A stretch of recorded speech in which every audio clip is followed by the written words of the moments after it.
Folks, this week we're joined by JD Sustar. He is the finance cowboy on the Prereal podcast. JD's got a pretty remarkable story. He just started branding a year ago. He's up at 80,000 followers. He's absolutely crushing it on single family acquisitions. He's up to about 22 doors. We talk a lot about building the brand, how to build that personal brand, how to make that reach turn into opportunities, and of course, profit at the end of the day. He walks you through his pro forma, how to manage it from acquisition right on through the closing and post management, how to do it at scale. So JD Sustar this week on the show, don't miss it. Are you ready to bring your real estate game to the next level? My name is James Prendamano. I'm the CEO and founder of Prereal, and over the past 25 years, I've closed over $1 billion in transactional real estate. Each week, I'm meeting with outstanding investors, high-performing individuals, and visionaries operating in the real estate space. These are the people that are actually out there in the real estate game right now getting it done. This podcast aims at bringing anyone's game to the next level. This is the Prereal Podcast. Welcome, everyone, to the Prereal Podcast. We're joined today by JD Sustar. He is the finance cowboy. We're going to jump in with JD. You know, we've talked a lot, folks, over the last year or so about the market and the importance of content and social media. We've talked a lot about taking your first steps in investing. We've talked a lot about vetting where you're placing your money if you're not an active investor. And JD has an amazing story to share. He has grown his social media following up to 75,000 or 80,000 followers in a very short amount of time. And he's working to leverage that now into opportunities. JD, thank you so much for taking the time and joining us today. What's up, man? I appreciate you having me. No, I appreciate you being on. These are funny times, you know, and we've spoken so much about folks investing in themselves, investing in their brand, and trying to find a safe place at a time when the world seems to be upside down, at least the financial markets are. I think it'd be neat for you to give the audience a little bit of context about you and where you started, and then we can get into how you grew it. Yeah, definitely. And you mean from the brand side, the finance cowboy side? Yeah. Yeah. So we were talking about this earlier before we started the show. I have a family member who is way smarter than I am. They're older than I am. They're successful. They're like a couple steps down from the CEO in a large hospital system here in the Southeast. And I have been investing in real estate since 2018, and it grew my wife and I's net worth substantially. You know, it raised our cash flow. We're building all this wealth. And so I'm telling my family, obviously, super excited about it. And this family member always, I don't want to use the word blew me off, but, you know, it's kind of like, you know, JD's a little more blue collar, rough around the edges. We'll see if this works out for him. And he never, still to this day, has bought real estate, just kind of blew me off. You know, and so I stopped talking to him about it. I was like, you know what? I don't care. You know, we're doing our thing. I'm doing good. I'm just going to stay in my lane. And then last June, he decides to start sending me posts from this 26-year-old on Instagram who had 30,000 followers, who was teaching people to invest in index funds. And so now this 26-year-old with a very minimal net worth, but he had followers, had been able to convince my family member who has never invested in before outside of his 401k. Well, now he had taken the dabble into index funds because this guy said to do it. And so I have nothing against index funds. I own some index funds. That's fine. But my whole thing is I couldn't get anything through his thick skull. Now this 26-year-old did. I got to hop on social media and give this a shot. And so hence, that's how Finance Cowboy was born. I think it was July 12th of 2021. It was actually under a different name. The name was too niche. I was putting cowboy boots on one day, and the name hit me, Finance Cowboy. And I used to talk a lot more about personal finances, and I still do. I think it goes hand in hand with real estate. But as I progressed and I kept growing, I would just throw stories out there about buying real estate. And it was interesting because the market on Instagram pushed me to wanting more information. People want to learn about real estate. So I went all in on that. And I, get to teach the everyday person. Like when I think of my avatar, who am I reaching? I'm a husband. I'm a father of 3, another one on the way. I have a full-time job. I'm in the community. I coach sports groups. I'm involved at church. And so who I help is that person, the everyday person. They got a job, then maybe they have a family, or they're wanting to have a family, and they want to know, how can I invest in real estate while doing all of this? And that's it's been a fun journey the last year and a half or so. Are you doing brand coaching as well, or is it more real estate centric? So right now, I don't have any coaching program. We are so close to launching our real estate coaching program. I call it a rental academy. Now we'll teach fixing and flipping, but mainly it's going to teach that everyday person, how do we build that rental portfolio, whether it be single family, multifamily, and the course, is going to be really centered on the smaller multifamily. I'm not getting into syndications with, large apartment complexes and commercial buildings. But no, the next course or coaching that I come out with will probably be the brand, because I probably get that question just as much as I do real estate. People want to know, hey, how do I do it? And I enjoy teaching that just as much as I do real estate. So I don't have that yet, but I would love to be able to help people with that down the road. So single family homes is the focus for you on the investment side. Mm-hmm. 10 years ago, I would have said you're nuts. You can't scale it. You can't do it in any significant way without burning resources. Now we're finding some of the biggest and best real estate funds in the world are taking down huge single family portfolios. What is it about the single family that lands for you? I had some guys when I started. My best friend was already in real estate, and his boss is just brilliant, I think. And everybody has good strategies. So let me preface this. I don't think single family homes is the only way to do good in, real estate. You can do good multifamily, commercial, everything. But when I was first starting, I was like you. We were talking before the show about how you want to take risk and take chances, but you want to do it conservatively, as conservative as you can, with as little risk as you can. And so I think when anybody's starting to invest in real estate, there's a fear. I can remember the fear. I don't have it anymore. It's just like secondhand. It's almost like I don't use the word addiction. Once you get those first couple deals down, it's like you just don't stop looking for the next one. It's like you're ready to rock and roll now. But when I had that fear, I wanted to mitigate risk as much as possible. And I looked at like what appeals to the masses. And when you look at what appeals to the masses in real estate, it's single family homes, right? Banks love to lend to them. Why? Because everybody buys single family homes. That's the American dream. It's easy to exit them. Why? Because everybody buys single family homes. You're not just selling to investors. You can sell to an investor. I've sold rentals to investors. You can also, put some lipstick on it and sell it to an end user who wants to buy it. So there's such a bigger pool. And then there's an argument here, but I tend to think that you can get a little better clientele as renters in a single family home compared to an apartment. Now, commercial, talking about businesses is totally different subject, but just looking at, small multifamily or large multifamily versus single family, I think you get good tenants. So when I looked at that, it's easy to get into. It's easier management because the clientele, and then the exit strategy gives you the best options. That's what I went with, and it's really worked out. So you touched on a couple of things there. Is the academy going to include some coaching on mindset and helping folks get over those initial fears? 100%. That is a huge part of it. We have a lot of pre-recorded stuff that people can hop on, but there's weekly calls, that we'll have as well. And that stuff we'll talk to, because you got to, right? I mean, I don't know if you think back that far, you've been in it so long, but it's like most people have that fear. It's like riding a roller coaster. You're so scared, then you hop on. It's like, okay, let's go now. But you got to have that conversation. The way I talk about it is we have to take that emotion, right? Because emotion's going to be there. But we have to find a way to replace it with logic. And for me, the logic is it's riskier for my future self to not invest in real estate than it is for me to invest in real estate. So without a doubt, to this day, I'm still learning.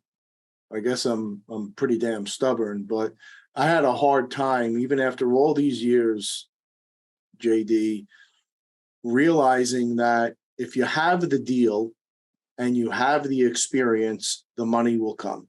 Yeah.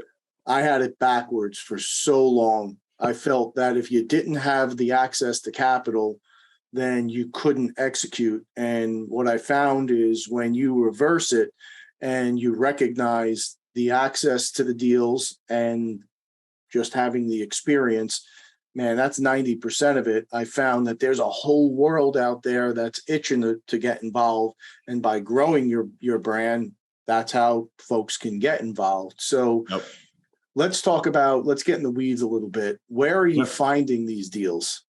So I'm finding them in the upstate of South Carolina. And just to mention on what you just said, dude, you hit the nail on the head. So like so many young people or young investors don't know where to start, and they think they got to be able to have this money. And the only reason I'm just reiterating this is because it's probably the number one question I get on Instagram.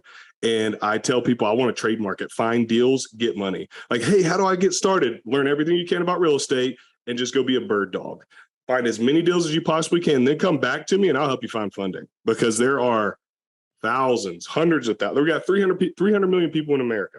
Okay, let's go. We can find somebody to lend to you. But anyways, back to your question. Well, where am I finding my deals? So I normally, because I'm in a good rental market, okay, I normally stick to close to where I'm at. So I'm in the upstate of South Carolina, and I live in a town called Anderson. So if you look on a map, we're essentially right between Atlanta and Charlotte, and I'm right near a city that's growing pretty quickly in Greenville.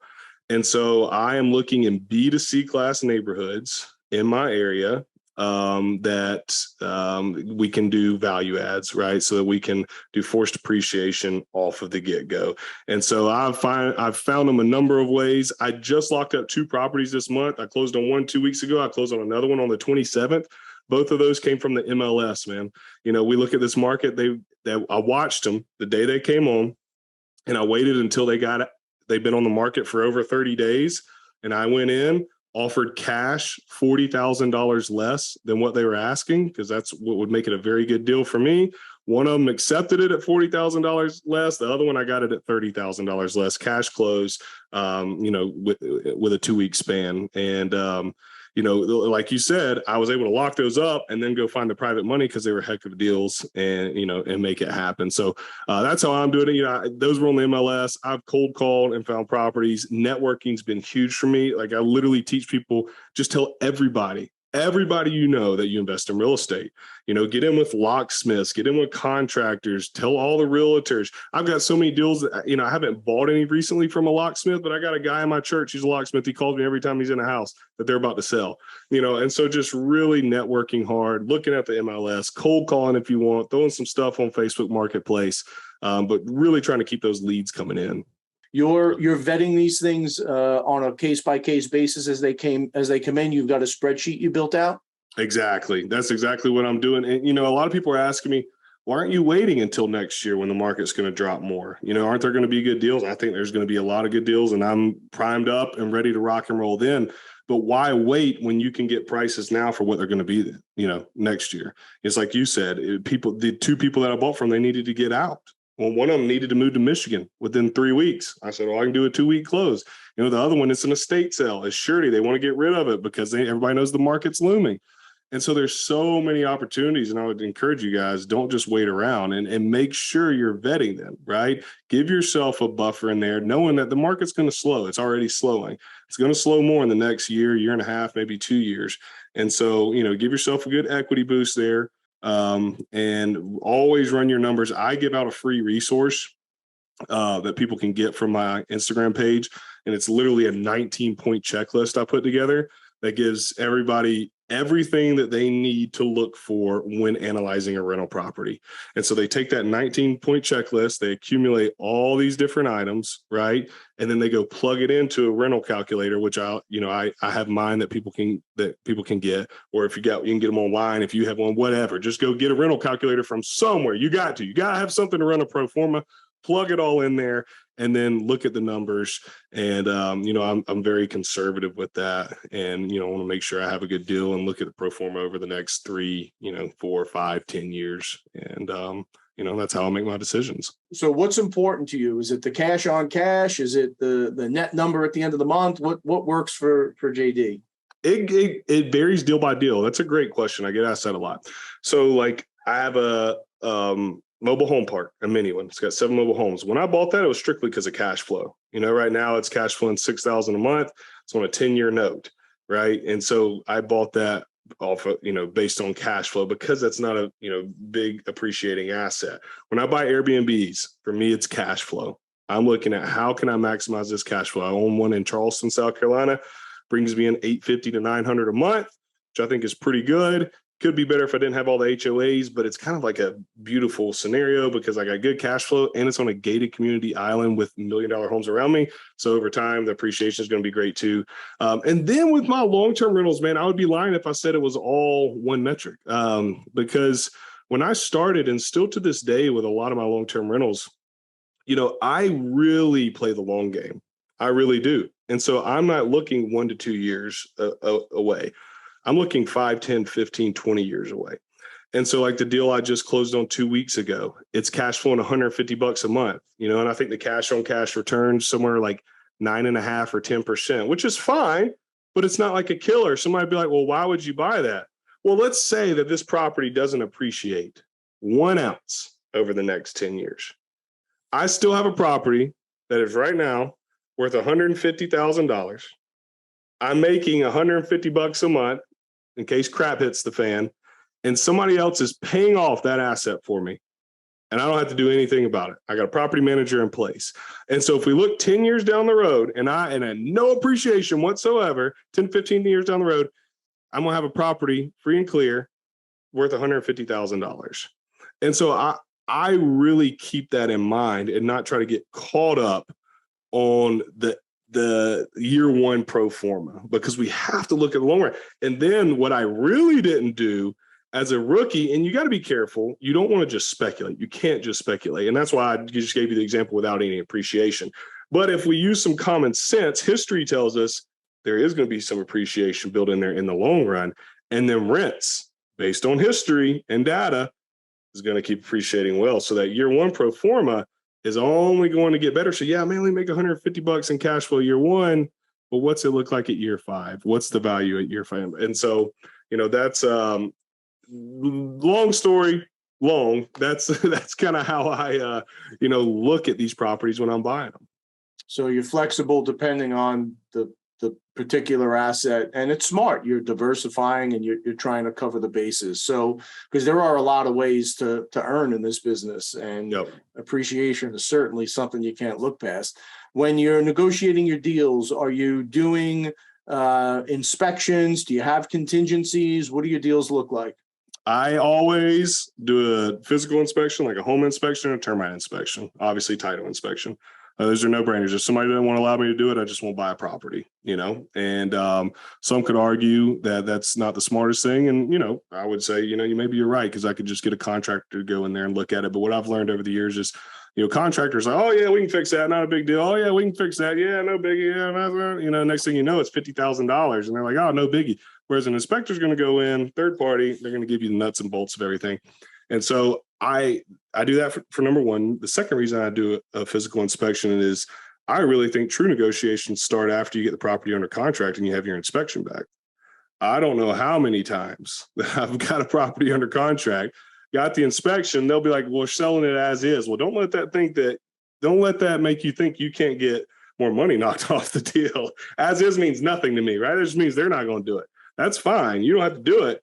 But I just showed you $15,000 worth of repair in this inspection report. I'm going to need $15,000 taken off of this price. And the thing is, once I do that inspection, legally, that's public knowledge. So if the sellers didn't know all this before, if they push me out and somebody else comes in to buy, they have to disclose that. They're supposed to. And so it's like, okay, you can kick me out. Well, you're going to have to disclose this to the next person. And so I really think that inspection gives me a lot of leverage. Without a doubt. So let's talk about getting to the closing table. Where are you pulling your financing from? I've done it a ton of different ways. I've done private money. Okay. I've used family. I've used friends. I've used friends of friends. I have used seller financing on the trailer park that we own. Buddy, the guy who owns it, seller financed it to us. I have put a lot of my own money into deals as a down payment, right? Saved up, me and my wife, when we first started, before I really started dabbling and understanding private funding and seller financing, we would save up everything we had as soon as we had, we were buying properties for $60,000 to $80,000 in 2018. So as soon as we had another 12 to 15 grand saved up, boom, literally just go buy another property. And so those are, kind of, and then partnerships. So, where I would do an LLC with a buddy, or a couple of us, and we would split the down payment so it wouldn't be as much. And so I have, covered the full gamut of things.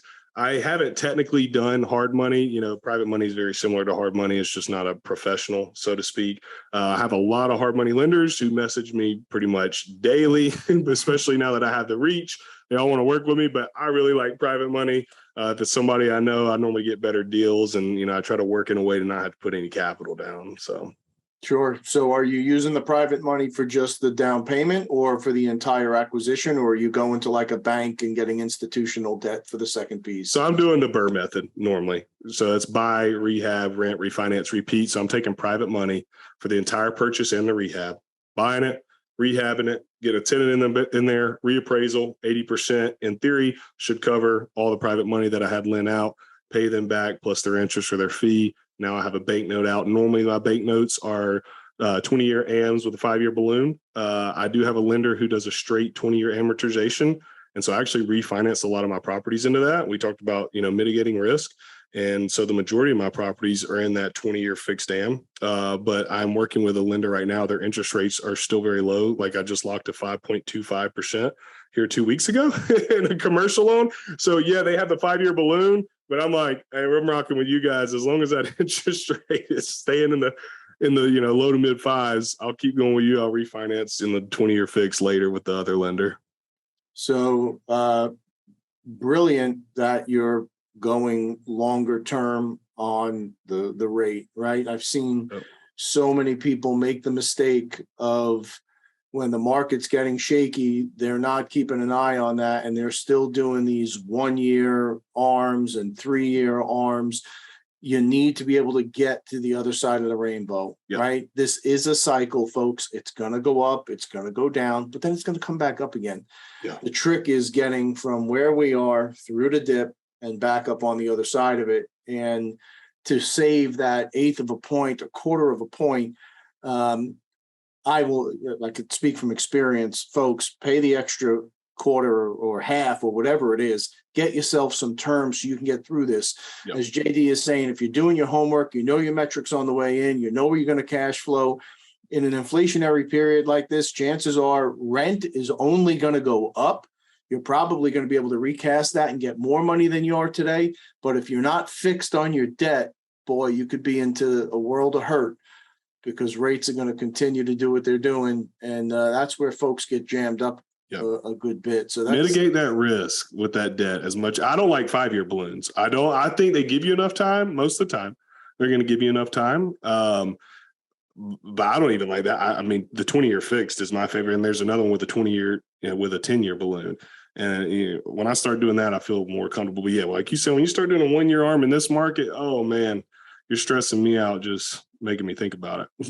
Yeah, it's, I know you don't do a lot of syndications. We were talking offline, folks, before we got on, but there's a lot of people that were running around with these pro formas, and they're not taking a look at tomorrow, and they're taking real short-term debt on these multifamilies and banking on liquidity event after liquidity event, and expenses going down, rents are going up.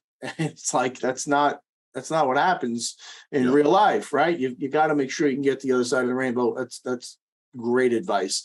So what about the management of the asset post-acquisition, the rent up, maintenance issues? How are you managing all that stuff?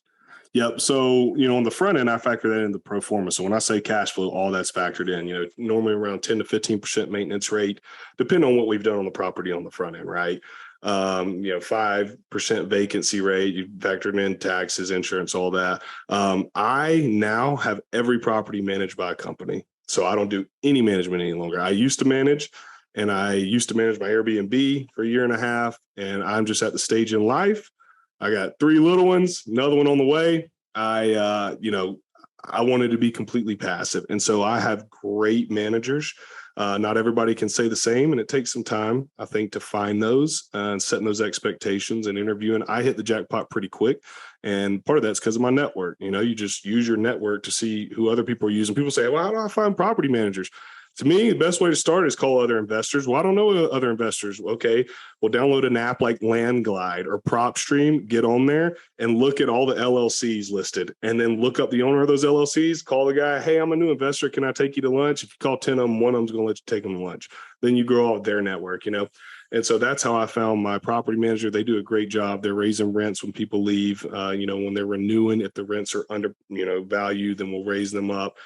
They don't contact me unless the repair's over $500. That's the threshold we've set. So it's smooth selling for me. I got a great system in place right now.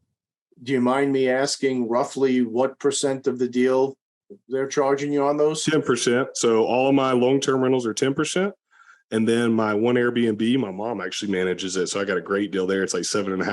Airbnbs are usually 15 to 25%. So I hadn't told her that. I probably need to bump her pay up a little bit, but nobody chase my mom down because I am crushing it right now.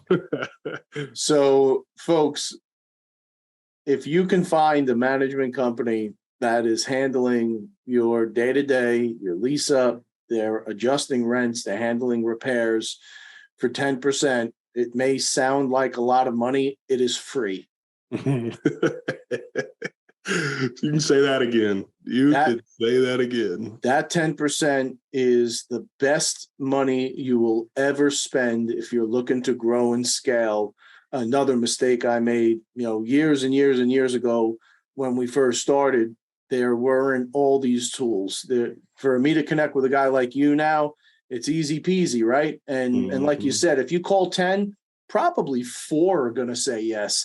Yeah. We found that the investment community, man, it is an awesome network and the best. Yeah, the best. Like people want to help, and there's today you've got videos on everything. There is so much information and so much knowledge out there, and it's easy to connect with folks. And if you take that stuff and you outsource it, it will give you the ability to scale in a real significant way. I made every mistake you can, JD. You name it, I screwed it up along the way. And for a long time, we were trying to manage all that stuff. And boy, oh boy, do you get jammed up real quick. And then you don't understand how it happens, but it happens where all of a sudden a week, 2 weeks, a month will go by. You haven't looked at a damn deal. You haven't looked at one new deal because you're working what feels like all day long and you're just in triage. You're just dealing with the next headache, the next issue that's coming, the next vacancy, the next adjustment. You're doing homework on comps and what change, and you get knocked out of. And for me, I'm not a detail guy like that. Yep. I'm a deal guy. I'm a deal junkie. Right. Give me the deals. I want to gobble them up, analyze them. I want to have fun with them. I was miserable. I was trying to run all this stuff, and then you bring somebody in, and then man, oh man, that is the best advice I think you could possibly give. If you can find somebody that'll do that, that is a great way to help unlock the ability to reach the masses. So, yeah. And I always say, look, we're dealing with, and maybe this is naive of me, but the way I think about it is we're dealing with hundreds of thousands, if not $1 million worth of properties. Okay. And at this point, we got millions of dollars in our properties. Why am I going to try to skimp for a couple of pennies? Why? That is going to take so much of my time away. It's just not worth it. It's just not worth it at all. And I'm assuming you got all that in your initial pro forma anyway, right? So if you can't absorb a 10% hit, folks, on your pro forma, it's probably not the right deal for you. Exactly. So if you had to give a newbie some advice, is there any specific like books or webinars or training, any places or books that you've read that really help to kind of frame this game for you off of Jump Street? So I think everybody says it, if you're just brand new to money in general, I think Robert Kiyosaki does a good job with his Rich Dad, Poor Dad, just teaching about debt, right? How to leverage other people's money. I really, when I started, I enjoyed podcasts like this. So any podcasts that you can get on and listen to people talk about real estate. At the time when I first started, I couldn't find that many but Bigger Pockets. That was like, everybody only knew about Bigger Pockets. Now there's so many other good ones.